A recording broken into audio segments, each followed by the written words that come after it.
முதல் வாசகம். ஆண்டவராகிய உம்மை புகழ்ந்து கொண்டே சென்றனர். சாலமோனின் ஞான நூலிலிருந்து வாசகம். அதிகாரம் 18 இறைவசனங்கள் 14 முதல் 16 முடிய மற்றும் அதிகாரம் 19 இறைவசனங்கள் 6 முதல் 9 முடிய.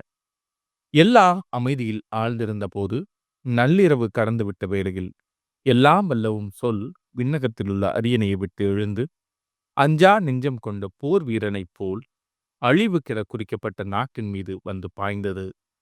உமது தெளிவான கட்டளையாகிய கூரிய வாளை ஏந்திய வண்ணம் அது நின்று கொண்டு எல்லாவற்றையும் சாவினால் நிரப்பியது.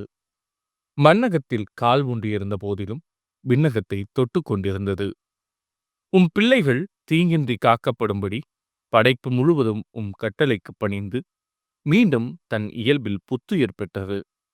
அவர்களது பாசறைக்கு முகில் நிழல் கொடுத்தது. முன்பு தண்ணீர் இருந்த இடத்தில் பின்பு உலர்ந்த தரை தோன்றிற்று. செங்கடலினூடே தங்குதடை இல்லாத வழியும் சீரிப்பாயும் அலைகளினூடே புல்திடலும் உண்டாயின. உமது கைவன்மையால் காப்பாற்றப்பட்ட மக்கள் அனைவரும் அவ்வழியே கடந்து சென்றனர்.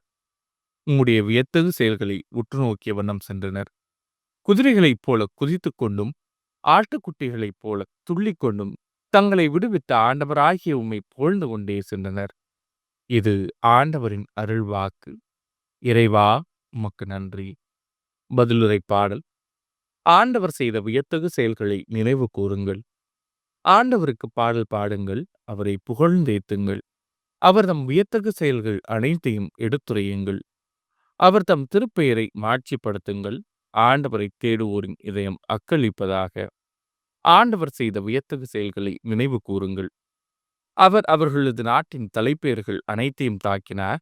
அவர்களது ஆண்மையின் முதற்பேர்கள் அனைத்தையும் வீழ்த்தினார். அவர் இஸ்ரேலரை வெள்ளியோடும் பொன்னோடும் புறப்படச் செய்தார். அவர்கள் குலங்களில் எவரும் தளர்ந்து போகவில்லை. ஆண்டவர் செய்த வியத்தகு செயல்களை நினைவு கூறுங்கள்.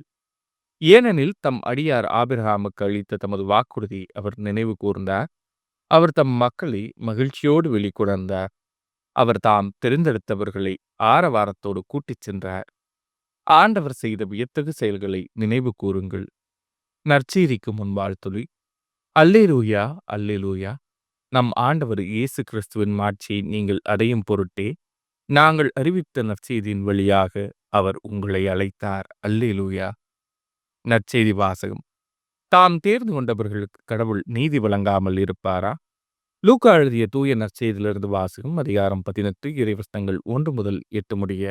அக்காலத்தில் மனந்தளராமல் எப்பொழுதும் இறைவிடம் மன்றாட வேண்டும் என்பதற்கு இயேசு ஓர் உவமை சொன்னார். ஒரு நகரில் நடுவர் ஒருவர் இருந்தார். அவர் கடவுளுக்கு அஞ்சி நடப்பதில்லை, மக்களையும் மதிப்பதில்லை. அந்நகரில் கைம்பெண் ஒருவரும் இருந்தார். அவர் நடுவரிடம் போய், என் எதிரியை தண்டித்து எனக்கு நீதி வழங்கும் என்று கேட்டுக்கொண்டே இருந்தார். நடுவரோ நெடுங்காலமாய் எதுவும் செய்ய விரும்பவில்லை. பின்பு அவர், நான் கடவுளுக்கு அஞ்சுவதில்லை, மக்களையும் மதிப்பதில்லை. என்றாலும் இக்கைமன் எனக்கு தொல்லை கொடுத்து கொண்டே இருப்பதால் நான் இவருக்கு நீதி வழங்குவேன். இல்லையானால் இவர் என் உயிரை வாங்கிக் கொண்டே இருப்பார் என்று தமக்குள்ளே சொல்லிக் கொண்டார். பின் ஆண்டவர் அவர்களிடம், நேர்மையற்ற நடுவரே இப்படி சொன்னார் என்றால், தாம் தேர்ந்து கொண்டவர்கள் அல்லும் பகலும் தம்மை நோக்கி கூக்குரலிடும் போது கடவுள் அவர்களுக்கு நீதி வழங்காமல் இருப்பாரா? அவர்களுக்கு துணை செய்ய காலம் தாழ்த்துவாரா? விரைவில் அவர்களுக்கு நீதி வழங்குவார் என நான் உங்களுக்கு சொல்கிறேன். ஆயினும் மானிடமகன் வரும்போது மண்ணுலகில் நம்பிக்கையை காண்பாரோ என்றார். இது ஆண்டவரின் அருள்வாக்கு. கிறிஸ்துவே உமக்கு புகழ்.